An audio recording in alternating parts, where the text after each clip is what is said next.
کے فگر پر آ گئے، یعنی کہ 4 گنا پیشنٹس کے اندر اضافہ ہوا ہے۔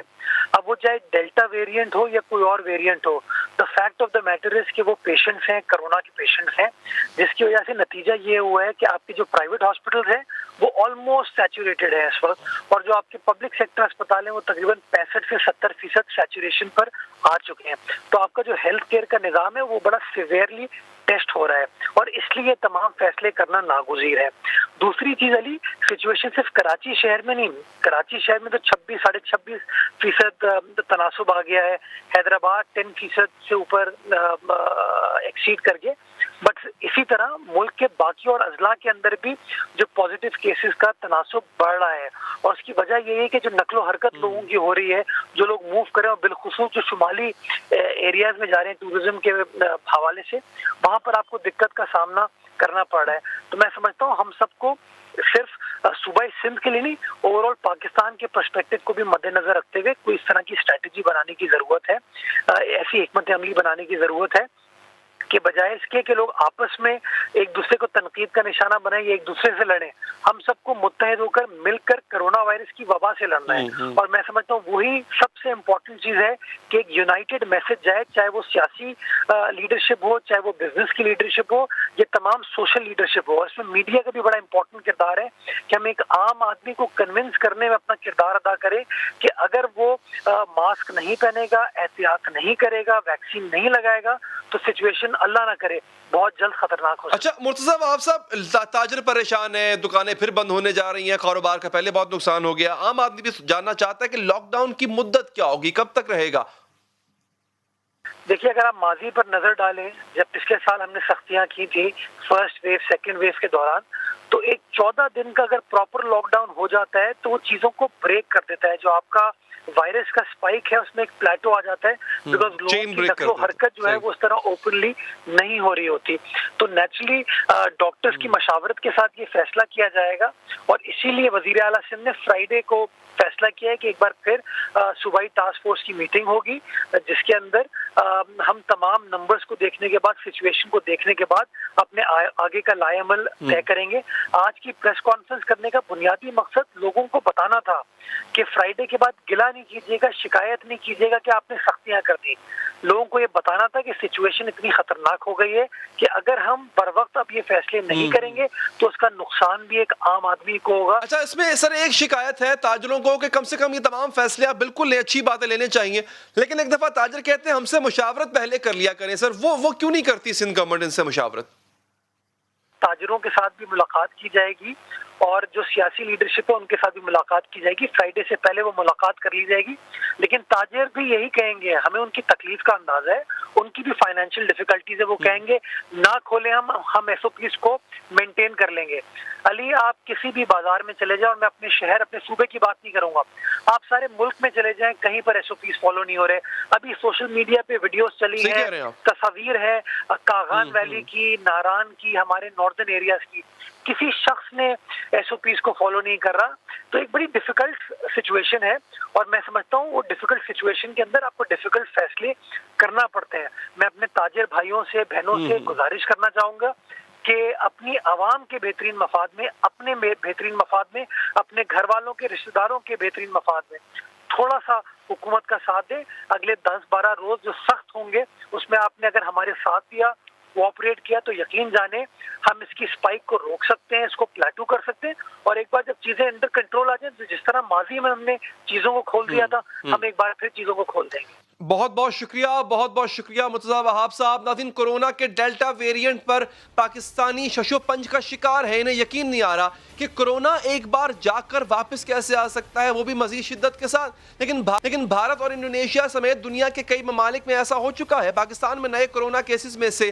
50% ڈیلٹا قسم کے ہیں۔ 17 جولائی کو روزنامہ ڈان کی خبر کے مطابق لاہور میں پائے جانے والے انفیکشن میں 70% کیسز ڈیلٹا کے تھے۔ عالمی ادارہ صحت سمیت تمام ادارے ادارے تشویش کا شکار ہو چکے ہیں. ایک بار پھر سے پابندیاں سخت کی جا رہی ہیں. پوری دنیا کو خبردار کیا جا رہا ہے. اس سے بچاؤ کے لیے اقدامات کرنے کی تاکید کی جا رہی ہے. جرمن نشریاتی ادارے ڈوچے ویلے کے مطابق برطانیہ میں 94% نئے کیسز ڈیلٹا ویریئنٹ کے ہیں. جرمنی میں 50% حالیہ کیسز اسی ویریئنٹ کے ہیں. روس کے حالیہ 90% کیسز ڈیلٹا ویریئنٹ کے ہیں. جنوبی مشرقی ایشیا، افریقہ میں بھی یہ ویریئنٹ پایا جاتا ہے. ڈیلٹا ویریئنٹ کی وجہ سے جو حالات بھارت میں ہوئے تھے، اب انڈونیشیا کو بھی انہی حالات کا سامنا ہے.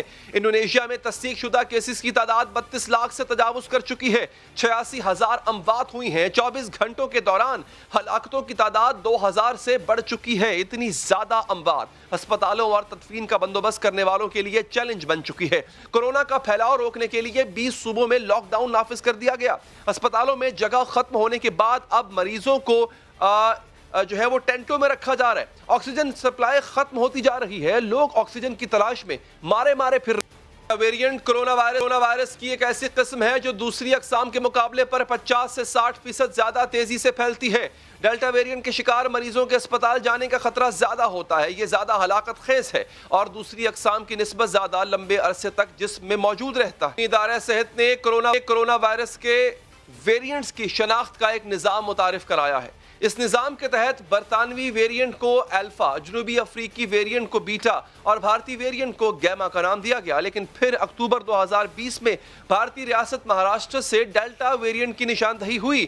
تیزی سے پھیلنے والے اس ویریئنٹ نے وہاں کے نظام صحت کو مفلوج کر کے رکھ دیا تھا. بھارت میں ہلاکتیں 4 لاکھ سے بڑھ چکی ہیں. بھارت میں اس وائرس سے متاثرہ مریض آکسیجن کی کمی کی وجہ سے مریض سڑکوں پر دم توڑ رہے ہیں اور وہاں سے یہ وائرس پوری دنیا میں پھیل گیا. اس وقت 100 سے زائد ممالک میں اس کی موجودگی کی تصدیق کی ہے. یہی ڈیلٹا ویریئنٹ پاکستان کے نظام صحت پر سخت دباؤ کا باعث بن رہا ہے. ناظرین، اس سے بھی زیادہ تشویشناک بات یہ ہے کہ یہ تبدیل شدہ قسم اپنی شکل مزید تبدیل کر رہی ہے. یعنی ڈیلٹا ویریئنٹ مزید میوٹیٹ ہو رہا ہے اور اس کی نئی قسم کو ڈیلٹا پلس کہا جا رہا ہے. بہت زیادہ احتیاط کی ضرورت ہے ناظرین، ورنہ پاکستان میں بھی خدا نخواستہ بھارت اور انڈونیشیا جیسے حالات ہو سکتے ہیں. اسی پر بات کریں گے کراچی میں انڈس اسپتال کے سربراہ ڈاکٹر باری صاحب. ڈاکٹر صاحب بہت شکریہ. سر ڈاکٹر بتائیے گا، ہمارے ہسپتال، دیکھیں بھارت انڈونیشیا کے ساتھ جو کچھ ہو رہا ہے ہمیں پتہ ہے، کیا ہمارے ہسپتال یہ کیپیسٹی رکھتے ہیں؟ خدا نخواستہ ڈیلٹا بے قابو ہوا تو کیا ہم اس کو جھیل پائیں گے؟ دیکھیں اس وقت جو کراچی میں جو تقریباً سمجھیں کہ وینٹیلیٹڈ بیڈ تو کوئی تقریباً کوئی 550 کے قریب موجود ہیں اور باقی آئی ٹی یو بھی کافی موجود ہیں. لیکن اس وقت pressure coffee I T use کے اوپر زیادہ ہے، ہائی فلو آکسیجن کے اوپر زیادہ ہے. اور کراچی میں اس وقت کووڈ جو ویریئنٹ ڈیلٹا ویریئنٹ ہے اس کی وجہ سے کافی پریشر ہے ہاسپٹلس کے اوپر. خاص طور پر جو پریفرڈ ہاسپٹل ہیں جیسے انڈس ہاسپٹل ہے، جنا ہاسپٹل ہے، آغا خان ہاسپٹل ہے، انفیکشس ڈیزیزز ہاسپٹل ہے، ڈاؤ ہاسپٹل ہے، یہ تو تقریباً بھرے ہوئے ہیں پورے. اس میں جگہ بالکل نہیں ہے، ایکسٹرا بیڈ بھی لگائے گئے ہیں. اور باقی جو دوسرے ہاسپٹل ہیں وہ بھی تقریباً 80% اس کے اوپر ہے.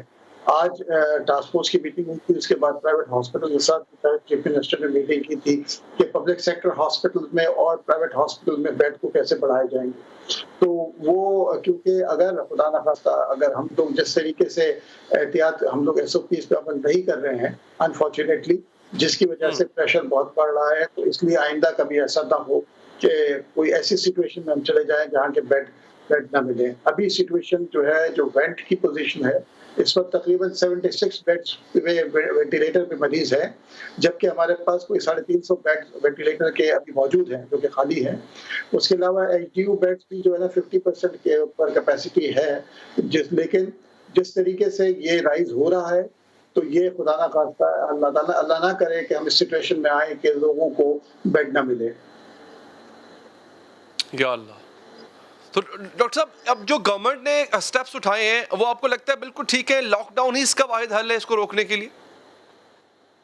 دیکھیں بالکل ایک تو ہے، لیکن میں سمجھتا ہوں کہ جی جو لاک ڈاؤن گورنمنٹ کوئی بھی اسٹرکٹ ایکشن لے لے، کوئی بھی لاک ڈاؤن کر لے، جب تک ہم سب لوگ اپنے اندر سے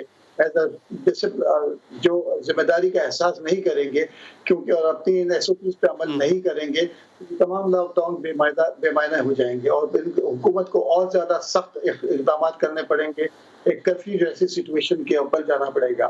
لیکن ایک بات جو بڑی خوش آئند ہے وہ یہ ہے کہ جو ابھی جو مریض ہیں جو 90% ہاسپٹل میں داخل ہیں وہ سارے کے سارے وہ ہیں جو ویکسینیٹڈ نہیں ہیں. 10% مریض ایسے ہیں جن کو ویکسین لگا تھا اور ان کو ہوا ہے، اور یہ ان کو بھی بہت مائلڈ کیسز ہے. تو میری تمام لوگوں سے گزارش ہے، ریکویسٹ ہے، میں ہاتھ جوڑ کے لوگوں کو کہتا ہوں کہ خدا را ویکسینیٹ کرا لیں اپنے آپ کو، کیونکہ یہی ایک واحد حل ہے تاکہ جس چیز کو ہم اس پینڈیمک کو کنٹرول کر سکیں گے. تو جس کا جہاں پر دائرہ اختیار ہے، چاہے میڈیا کا رول ہو، چاہے پالیٹیشنز ہو، چاہے ڈاکٹرز ہو، اور چاہے امپلائرز ہو، کہ جن کے اوپر جو ان کے زیر اثر ہیں ان کو کنونس کریں، ان کو موٹیویٹ کریں کہ اپنے ساتھ اپنے آپ کو ویکسینیٹ کرائیں، اپنے گھر والوں کو، اپنے بزرگوں کو، اپنے بچوں کو، سب کو ویکسینیٹ کرائیں، کیونکہ یہی حل ہے. جب تک کہ 70% پاپولیشن ویکسینیٹ نہیں ہو جائے گی، کہ ابھی تک تو صرف تقریباً سمجھے کہ 2 کروڑ سے کچھ زیادہ لوگ ویکسینیٹ ہوئے ہیں، اور 22 کروڑ کی آبادی میں اگر ہم ایڈلٹ دیکھ لیں 18 سے اوپر کے، تو تقریباً 12 کروڑ لوگ ہیں جن کو ویکسینیٹ ہونا ہے.